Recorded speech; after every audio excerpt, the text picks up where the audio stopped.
আজরাইল ওইটারই নাম। তার কলিজায় কোনো মায়া দেয় নাই আল্লাহ, মোহব্বত দেয়নি, কলিজার ভিতরে কোনো কিছুই নাই। লিকুল্লি উম্মাতিন আজাল ফাইযা জাআ আজালুহুম লা ইস্তাখিরুনা সাআতা ওয়া লা ইস্তাকদিমুন। সময় শেষ, থাবা মাইরা কলিজা সিরা বের করে লয়ে যাবে। বাচ্চা কানবে না বিবি বিধবা হবে না বাচ্চা এতিম হবে, মা বাবা চিৎকার করবে, আজরাইল কিচ্ছু দেখবে না, সাথে সাথে লয়ে চলে যাবে। আর দুনিয়ার ওই সমস্ত মানুষ যারা থাকতে কিছু করে নাই, মরার সময় তো আল্লাহ সব দেখাইবেন। মৃত্যুর আগে জান্নাত জাহান্নাম সবটা দেখবেন, যে এতদিন যে আলেম উলামা বলছে আর তোমরা ভিতরে খালি বলতে হুজুররা তো বলবোই। এখন দেখো এই যে ডান দিকে দেখো জান্নাত, আর এই যে দেখো জাহান্নাম, এই যে জান্নাতের নিয়ামত হুর গিলমান, আর এই যে দেখো জাহান্নামের সাপ বিচ্ছু আর আগুন। তখন এইগুলো দেখা কোরআন শরীফে আসছে, তখন এই মৃত্যু ব্যক্তি মুরমুষ অবস্থায় চিৎকার কইরা বলবে, শুধু মানুষ আর জিন জাতি সারা সবাই শুনতে পাইবে। কি বলবে? রব্বি লাউলা আখারতানি ইলা আজালিন করিব ফাআসসাদদাকা ওয়া আকুম মিনাস সালিহিন। মাবুদ, মাবুদ, আল্লাহ কই কি হইছে? আল্লাহ একদম মরে যাইতেছি। কই তো আমি কি করব, মরবি তো। আল্লাহ তোমার কাছে একটা রিকোয়েস্ট, প্লিজ মাই গড, আল্লাহ একটু রিকোয়েস্ট রাখবানি। কই কি রিকোয়েস্ট? কই লাউলা আখারতানি ইলা আজালিন করিব, একটু সময় দেওয়া যায় না প্লিজ, একটু একটু একটু। আল্লাহ কই ঠিক আছে, তুই একটু সময় দিলে কি করবে শুনি। তখন কয়, আল্লাহ কুরআনে আয়াত নাযিল করছে, কয় দুইটা কাজ করবো আল্লাহ, দুইটা কাজ। কি দুইটা? কয় এক নাম্বার ফাআসসাদদাকা, আর দুই নাম্বার ওয়া আকুম মিনাস সালিহিন। দুইটা কাজ করবো। অর্থ কি? আয়াতের অর্থ কি? কয় আল্লাহ তুমি একটু সুযোগ দিয়া দেখো, দুইটা কাজ করবো। এতদিন তো বিশ্বাস করি নাই, সুযোগ ছিল কিন্তু আমল করি নাই, এখন করবো, খালি একটু দাও, কারণ দেখে লাইছি। দেখতেছে না? কি করবি? কয় এক নম্বরে হইল ফাআসসাদদাকা।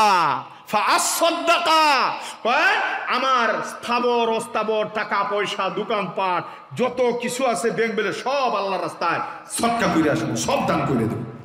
কারণ আমি চোখে দেখতেছি এক একটা টাকা সদকা করলে কি বিশাল জান্নাত দেয়, এক একটা টাকা সদকা করলে কত বড় বড় অট্টালিকা বিল্ডিং আল্লাহ আমার ঘরে এরকম জান্নাতে বানায় রাখবে। এটা এখন তো দেখতেছি। আমার এই একটু সুযোগ দাও মাওলা, আগে বুঝি নাই। বক্তারা ওয়াজ করতো, উলামায়ে কেরাম নসিহত করতো, আর আমি তেবদা মেরে বয়ে থাকতাম যে হুজুররা তো কইতোই। এখন তো দেখতেছি হাসা হাসাই তো, সত্যিই তো। ফাআসসাদদাকা, আল্লাহ একটু সময় দাও, আমি খালি সদকাটা কইলে আছি। আর কি করবি? দুই নম্বরটা শুনি, আগে শুনি, পরে কি করবো তো ডিসিশন আমার হাতে। কই দুই নম্বর হইল ওয়া আকুম মিনাস সালিহিন। কই আব্দুল কাদের জিলানী হয়ে যাবো, এই সাই ইবাদত করবো আল্লাহ, কোনোদিন তোমাকে ভুলবো না, সবসময় ঠোঁটের মধ্যে জিকির রাখবো। হাফিজ হুজুর আর কি জিকির করছে, আমি হাফিজ হুজুরের দাদা হুজুর হয়ে যাবো, আমি জুনেদ বাগদাদি হয়ে যাবো, আমি ইমাম গাজালি হয়ে যাবো, আমি বিশাল বড় গাউসে আজম হয়ে যাবো, আমি আল্লামা রুমি হয়ে যাবো, আমি শামসে তাবরিজি হয়ে যাবো। দুনিয়ার কেউ আমার সাথে ইবাদত কইরা পারবে না। আল্লাহ তুমি পরীক্ষা কইরেই দেখো, একটু সুযোগ দিয়েই দেখো, কারণ আমি তো দেখতেছি সবগুলো আর একটু আগা, আর একটু আগা। রুহটা তো এই পর্যন্ত হয়েছে, খালি বাইরুক খায়ালামু কাঁচা সাবাইয়া একেবারে। আল্লাহ আমার একটু সময় দাও। এবার আল্লাহ জবাব দিবেন, শোন, ওয়ালা ইউআখিরাল্লাহু নাফসান ইযা জাআ আজালুহা। ওয়ালা ইউআখিরাল্লাহু নাফসান ইযা জাআ আজালুহা। আমার বিধান তুই শুনস নাই উলামায়ে কেরামের জবানে? আমি প্রত্যেক মানুষকে একটা হায়াতের ভিসা দিয়ে দুনিয়াতে পাঠাই। ভিসার মেয়াদ যখন শেষ হয়ে যায়, এক সেকেন্ডও আমি দেরি করি না, আর সুযোগও দিই না, এক সেকেন্ডও। বাদশাহ বিশাল বড় প্রাসাদ নির্মাণ করছে অনেক বছর লাগায়া। সবাই উজির নাজিররা বলেছিল স্যার একটু দেখা যান, কি সুন্দর প্রাসাদ। কয় না, আমি আমারে সারপ্রাইজ দিমু। কই কি? কয় পিতা কাইটা একবারে ঢুকমু, এখন দেখলে তো আমার মজাটাই শেষ হয়ে যাবো, একবার ঢুকমু, এখন ঢুকমু না, তোরা বানা, মন মতো বানা, টাকা যা লাগে তো দিতেই আছি। ঠিক আছে।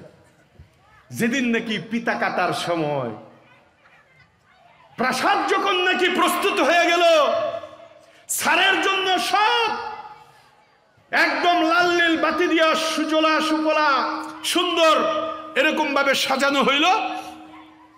এবার সারে বলে আজকে আমি আমার মন মতো সেই প্রাসাদের পিতা কাটতে যাইতেছি, এই সমস্ত কাপড় দিয়ে যেমন হয় আমার জন্য কাপড় নিয়ে আয়। কাপড় আনছে, ম্যাচিং করে দেখে ফিক্কা মেরা ফালে, কয় এইটা না আরেকটা, আরেকটা কই না এইটাও না, আরেকটা আনছে কয় না এইটাও না, একটা একটা কইরা 100টা কাপড় সে পরিবর্তন কইরা 100 নাম্বার সেঞ্চুরি পুরা কইরা পরের কাপড়টা রেখে গ্রহণ করছে। হ্যাঁ এইটা চলে আজকের জন্য, আজকের দিনের কাপড় এইটা মানানসই আমার। রাজার গায়ে রাজকীয় পোশাক, রাজমহলকে আজকে পিতা কেটে উদ্বোধন করতে যাচ্ছে, রাজার গায়ের রাজকীয় পোশাক এইটাই মানায়। ঠিক আছে, পোশাক ম্যাচিং হয়েছে, ঘোড়া আনো, ঘোড়া ঘোড়া আনছে, কয় না এইটা না, কয় সার এই ঘোড়া, কয় না ওইটাও না, 100টা ঘোড়ায় বাছাই করে 100 নাম্বার ঘোড়াটাকে সে পছন্দ করছে। হ্যাঁ আজকে রাজার জন্য এই রাজকীয় ঘোড়া, পোশাক, ঘোড়া সব রাজকীয় ঘোড়ায় উঠছে। সেনা, তার সহকারী সাহচর্য, উজির নাজির বিশাল বড় বহর নিয়া যাচ্ছে দুমদাম কইরা। রাস্তা আগে ক্লিয়ার, রাস্তার মধ্যে একটা পিঁপড়াও হাঁটতে পারবে না, রাজা আসতেছে। কি বিশাল একটা সিকিউরিটি করে না আমাদের সময়। আজকে প্রধানমন্ত্রী আসবে, 6 ঘন্টা জাম কিনলে গিয়া, জানো না প্রধানমন্ত্রী আসবে, সকাল থেকে জাম। কয় প্রধানমন্ত্রী কখন আসবে, কয় মাগরিবের পরে। কয় তো ফজরের পরে থেকে আটকা কেন, কয় না এটা তুমি বুঝবে না, এটা একটা নিশ্চিদ্র বেষ্টনী এবং নিরাপত্তার ব্যাপার স্যাপার আছে। কথা বলে না, ঠিক কি ঠিক না?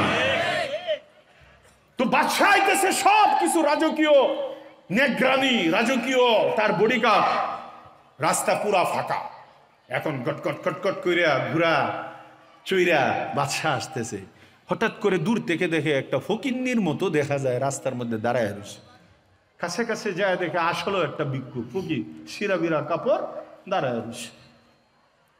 বাদশার মিজাজটা খারাপ হয়েছে, কিন্তু প্রকাশ করতেছে না, যে এরে যদি থাপ্পড় লাগাই আর মাইর দূর করি তো আজকে আমার মুডটাই নষ্ট হয়ে যাবো। আজকে একটা আনন্দের দিন, এরে মাইরে আর হাতরে কালা করবো না, মনে হয়তো 10টা টাকার জন্যই আইসে, এটা দিয়ে তাড়াতাড়ি ভাগাই। কয় বলতো ফকির কি চাই, তাড়াতাড়ি দিয়ে রাস্তা পরিষ্কার কর। আসছে, এই তুমি কি চাও, কত টাকা চাও? না একটা জরুরি খবর নিয়ে আসছি, বাদশার সাথে কই দিব খবরটা। আসছে আবার, কয় বাদশা বলে জরুরি খবর নিয়ে আসছে, আপনার সাথে কথা বলতে চাই। বাদশার মিজাজ আবার যে এত বড় সাহস, আর রাগ বেশি হইতেছে যে এত গার্ড দেওয়া হইলো, ফকির ঢুকলো কেমনে এটাও বুঝে আইতেছে না। কোন রাস্তা দিয়ে ফকির ঢুকলো? আর্মি টার্মি ওরাও অবাক হয়েছে, ফকিরটা ঢুকলো কেমনে, যে নিশ্চিদ্ধ। আচ্ছা যাক, ওইটা চিন্তা করে লাভ নাই। এখন আমার সাথে কথা বলতে চায়, ঠিক আছে এই আসো, কি কথা বলবা? কই স্যার আপনি একটু আগে আসেন, আমি দাঁড়াইছি। ফকিরে ডাকে, আরো মিজাজ খারাপ হয়েছে। দেখছো অবস্থা, ফকির আমারে ডাকে, কই আমি যাইতাম। মিজাজ ভিতরে হজম করতেছে, তবুও কিছু বলে না। ফকিরের কাছে দেখো, আচ্ছা বলো বলো, তুমি কি বলো বলো তো তাড়াতাড়ি। কই না স্যার, এটা এমনি বলা যাবে না, আপনার কানটা একটু দেখেন, মুখে মুখে উঠি। মিজাজ তো আরো খারাপ হয়েছে। এখন বাচ্চা কি করবো, এখন যদি হটলাইনে চলে যায় তার এই আনন্দটা আজকে মাটি যাবে। এই জন্য করছে কি, কয় ঠিক আছে বলো কি বলবা। কানটা দইরা কয়, আমি তোর বাপ আজরাইল। ফকির নি পাইছস? এখন তো এমন কাঁপাকাঁপি আরম্ভ হয়েছে, গুড়ালয়া কাঁপতাছে। কয় শুনেন, আপনাকে ওয়াদা দিতেছি, আমি আজকে পিতাও কাটবো না, কোনো দিকে যাইবো না, শুধু আমার সিংহাসনে একটু যাইতে দেন। কই কি করবা? কই সব সৎকা করে দিব। দুনিয়াতে কিছু করি নাই ভালো কাজ, একটু খালি আপনি আমার সুযোগ দেন, আমার সিংহাসন, রাজকীয় স্বর্ণ রূপা যা কিছু আছে, আমার ইস্তাবর অস্তাবর বিবির গয়না সহ সব সৎকা